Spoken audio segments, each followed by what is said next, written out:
ഇതോടൊപ്പം കാണേണ്ട മറ്റൊരു പ്രധാനപ്പെട്ട വിഷയമുണ്ട്. അത് നിങ്ങളിപ്പോൾ ചോദിച്ചില്ലെങ്കിലും അതുകൂടി പറഞ്ഞാളിയെന്നാണ് ഞാൻ വിചാരിക്കുന്നത്. അത് നമ്മുടെ കേരളത്തിലെ പ്രധാന രാഷ്ട്രീയ പാർട്ടികളിൽ ഒന്നാണല്ലോ ഇന്ത്യൻ യൂണിയൻ മുസ്ലിം ലീഗ്. കോൺഗ്രസ് UDFൽ കോൺഗ്രസ് കഴിഞ്ഞാലുള്ള ഏറ്റവും പ്രധാന പാർട്ടിയാണത്. അവർ തമ്മിൽ ആരാണ് മുൻപിൽ തന്നെ ഉള്ള തർക്കം മാത്രമേ നിലനിൽക്കുന്നുള്ളൂ. പക്ഷേ ഈ വിഷയത്തിൽ ഇന്ത്യൻ യൂണിയൻ മുസ്ലിം ലീഗ് എടുക്കുന്ന നിലപാട് തീർത്തും ഇരട്ടത്താപ്പിൻ്റേതാണ്. ഒരു വിഷയമാണ് ഉന്നയിക്കുന്നത്. അത് തളിപ്പറമ്പ് സർ സെയ്ദ് കോളേജുമായി ബന്ധപ്പെട്ട മുസ്ലിം ലീഗിൻ്റെ വിചിത്രമായ നിലപാട്. അത് വഖഫ് വിഷയം കാപട്യപൂർണമായി അവർ ഉപയോഗിക്കുന്നുവെന്ന് തെളിയിക്കുകയാണ്. സർ സെയ്ദ് കോളേജ് മാനേജ്മെൻറ്റ് ഭരിക്കുന്നത് മുസ്ലിം ലീഗ് നേതൃത്വമാണ്. തളിപ്പറമ്പ് നഗരസഭ മുൻ ചെയർമാനും മുസ്ലിം ലീഗ് ജില്ലാ സെക്രട്ടറിമാരൊരാളുമായ മെഹമൂദ് അള്ളാങ്കുളം അടക്കമുള്ള നേതാക്കളാണ് ആ മാനേജ്മെൻറ്റിലുള്ളത്. വടക്കേ മലബാർ മേഖലയിലെ സാമൂഹ്യവും രാഷ്ട്രീയവുമായി പിന്നോക്കം നിൽക്കുന്ന ന്യൂനപക്ഷ സമുദായങ്ങൾക്ക് വിദ്യാഭ്യാസം ഉറപ്പുവരുത്തുന്നതിനു വേണ്ടി 1967 ഈ കോളേജ് ആരംഭിക്കുന്നത്. കോളേജ് തുടങ്ങാൻ ഭൂമിയില്ലായിരുന്നു. അപ്പോൾ ആ പശ്ചാത്തലത്തിൽ ജസ്റ്റിസ് ഖാലിദ് അറിയാലോ, അദ്ദേഹം സുപ്രീം കോടതി ജസ്റ്റിസായി പിരിഞ്ഞ ആളാണ്. അപ്പോൾ അദ്ദേഹം അന്ന് ജസ്റ്റിസ് ആയിട്ടില്ല. അപ്പോൾ അദ്ദേഹം CDMEA സ്ഥാപക പ്രസിഡൻ്റായി പ്രവർത്തിക്കുകയാണ്. അപ്പോൾ തളിപ്പറമ്പ് ജുമാ മസ്ജിദ് മുതവല്ലി KV സൈനുദ്ദീൻ ഹാജിക്ക് അദ്ദേഹം ഒരു അപേക്ഷ നൽകി. തളിപ്പറമ്പ് ജുമാ മസ്ജിദിൻ്റെ ഉടമസ്ഥതയിലുള്ള 25 ഏക്കർ ഭൂമി കോളേജ് തുടങ്ങാൻ വിട്ടു നൽകണം. ഇതായിരുന്നു ആവശ്യം.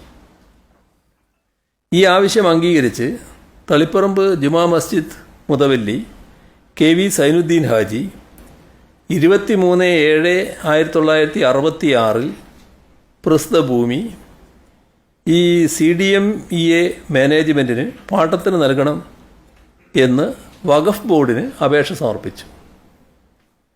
നിബന്ധനകൾ മുൻനിർത്തി മാനേജ്മെൻറ്റിന് ഭൂമി നൽകാൻ 17/9/1966 വഖഫ് ബോർഡ് ഉത്തരവ് പുറപ്പെടുവിക്കുകയുണ്ടായി.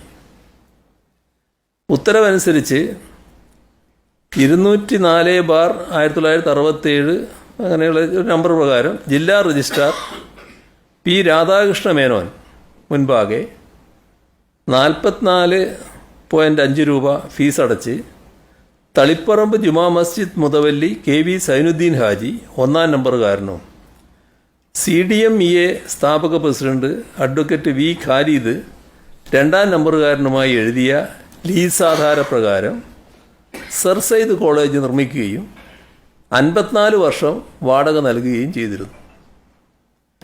ഏക്കറിന് 1 വർഷം 5 രൂപ തോതിൽ 125 രൂപ വാടക നിശ്ചയിക്കുകയും 3000 രൂപ മാനുഷം കൈപ്പറ്റുകയും ചെയ്തു.